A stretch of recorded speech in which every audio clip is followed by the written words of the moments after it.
Hey everyone, so my son Jack was sent home the other day with a book called Honk by Sue Smith. And I think in just a few short pages, this perfectly encapsulates everything that's wrong with traffic design, urban design, and how you move people through cities.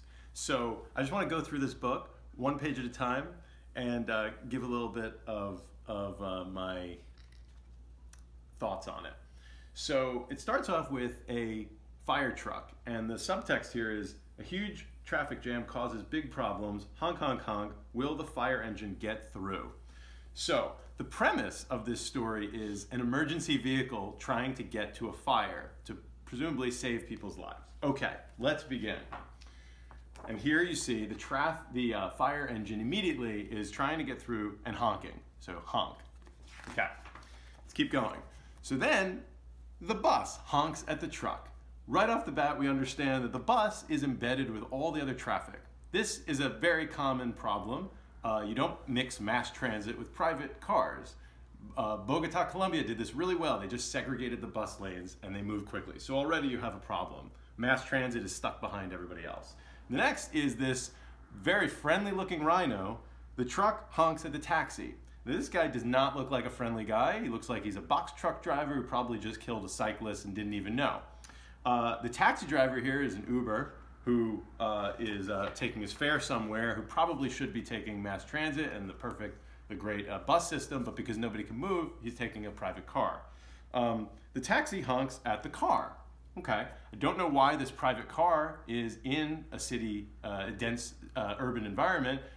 This might not be the case if there was congestion pricing in this city, because you need a way to not allow private drivers to easily go into the city center. Then the car, it's not the car, it's the driver. The car honks at the motorcycle, right? Cars are not people, people are people. That is a driver, that is not a cool looking dog, of course. And what I love about this is that they're all just making tons of noise and not moving. And then if you look really carefully, you see an elderly woman walking on the sidewalk. And you know, the pedestrians are pretty much the lowest rung on the totem pole in this city. So it doesn't matter that there's noise pollution here. Okay, so this guy is honking at the motorcycle. The motorcycle honks at the bicycle. And this is my favorite part because the bicycle would not be sitting in the street if this city had properly segregated infrastructure for bicycles, you know, protected bike lanes, which all cities should have if they care about the lives of cyclists. He is meanwhile doing the most efficient form of transportation in this city. And then here is a guy who looks like he's blind with a cane and glasses and a little fedora or something walking here. Okay, but here's the real kicker that I love the most about this book. The bicycle honks at the crowd. Now, what you'll notice here is that all of this rage and all of the noise and all of the honking is A, against pedestrians. Look at this crowd. It's more people than the entire traffic thing combined. B, they all have the right of way. They're actually in the crosswalk, and here's a stoplight. It's red. Why are they honking? They can't go anywhere. There's no place for them to go. And this kind of further affirms that the pedestrians are the lowest on the totem pole in this traffic design.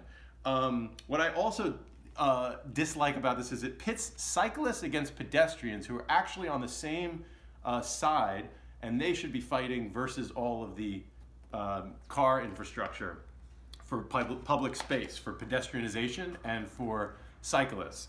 And then finally, the last page, the fire truck somehow gets through all this traffic and makes it to the fire to presumably save some lives. Now, this is a totally dysfunctional city.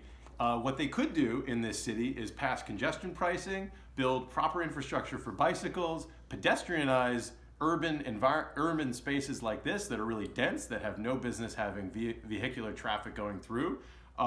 Maybe have some police in here or some enforcement like a red light camera or speed cams. Yeah, so I hope that their mayor considers all of these options, and because this is a dysfunctional city where people can't really get around very well.